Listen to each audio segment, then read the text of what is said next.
The primetime show that helped give rise to the reality TV president. No surprise that Donald Trump is modelling this week's Republican convention on the same successful Apprentice formula, with him as the star candidate. I'm looking for someone who's a dynamic leader. I'm looking for the Apprentice. In today's opening episode, he's flown to North Carolina, where the virus is still spreading, to place himself centre stage. As delegates gather to officially name him as the party's presidential nominee. Now, if you want to really drive him crazy, you say 12 more years. We have to win. This is the most important election in the history of our country. In a bid to get a jump on the news cycle last night, the president introduced what he called an historic announcement from the US FDA, the agency that green lights new drugs, to approve emergency use of blood plasma to help combat the coronavirus.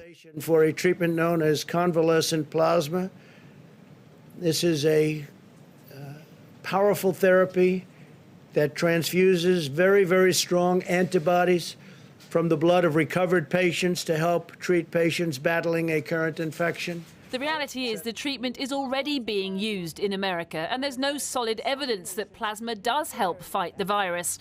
But President Trump wants to see the treatment expanded anyway, just as he's pushed for unproven drugs like hydroxychloroquine to be made widely available. The day before, the president had even suggested in a tweet that deep state operatives inside the FDA were deliberately making it difficult to test new vaccines and treatments until after November's election.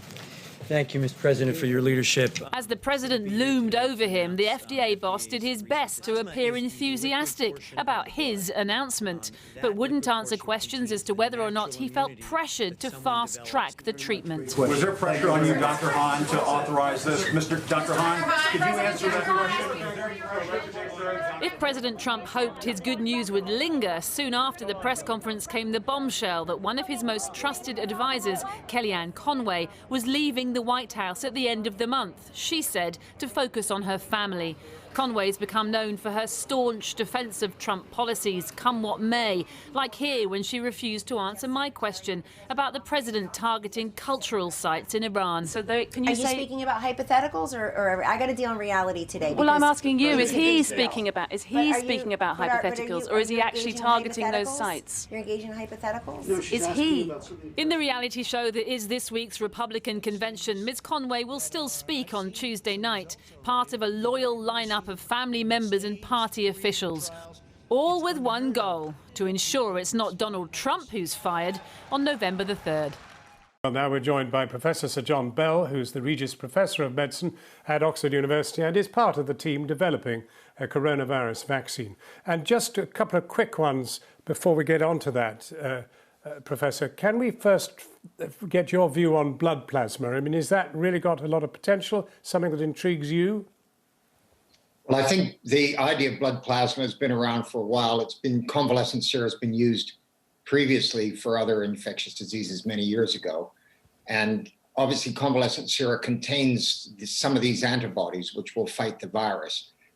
So the idea that you take it from people who've been infected and give it to people who have new infections is one that everyone's interested in.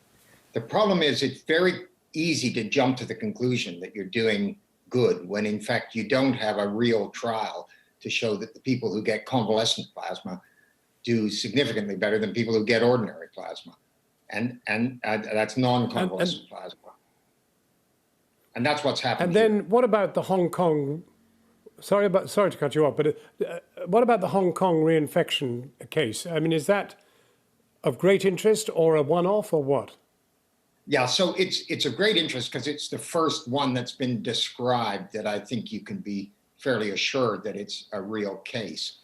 The problem is that we all make if we get this virus, we make an antibody response, we make a T cell response, but the antibody response does not appear to be very durable, so it doesn't last very long, and it declines pretty rapidly over 4 or 5 months. And that's one reason why the convalescent plasma thing may not be as good as suggested, is that if you take convalescent plasma 4 months after the person's been infected, there may not be many antibodies left in it. And as your antibodies levels wane, you may become vulnerable to these kind of reinfections. And that, of course, is a really potentially important observation. Well, all the more reason for speeding along with your vaccine.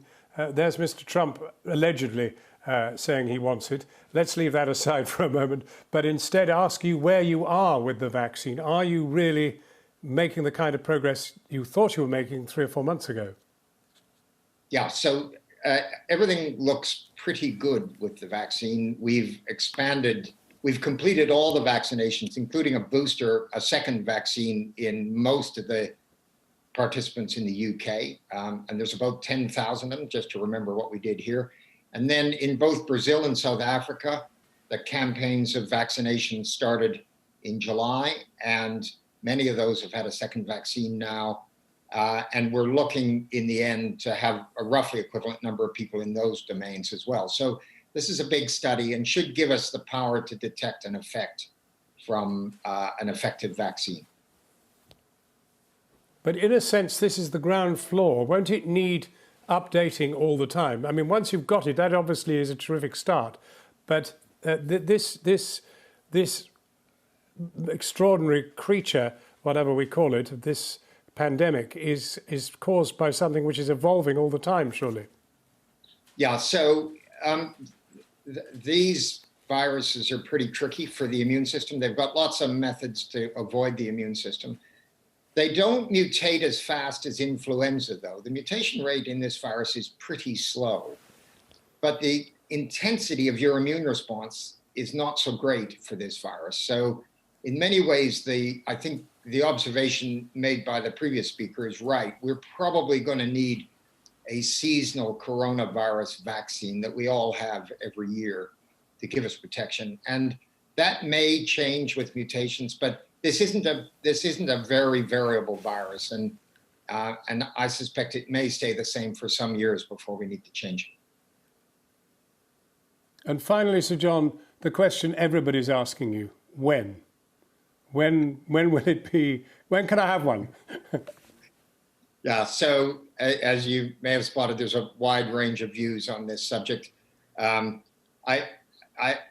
hopeful we're going to start to get a readout early in the autumn as to whether this thing works or not. A lot of this depends on the intensity of infection. So in order to get a readout, you have to have a certain number of incident cases in the control vaccine population. And that then tells you that you can look at the real vaccinated population and see whether they've been protected. So I'm hoping that's going to happen pretty smartly this autumn. But then don't forget, these vaccines are unlikely to completely sterilize a population. They're very likely to have an effect which works in a percentage, say 60 or 70%. We'll have to look quite carefully, and the regulators will have to look quite carefully to make sure that it's done what we need it to do before it gets approved. So there will be a delay between the outcome of the trial and a decision whether it can be approved as a vaccine. And of course, anything that happens... Professor Sir John Bell. Yeah. I'm sorry, I didn't mean to cut you right off like that. Can I just say that Yeah. anything that happens to undermine the legitimacy of regulators to make independent decisions is, in my view, profoundly unhelpful. Professor Sir John Bell, thank you very much indeed for joining us.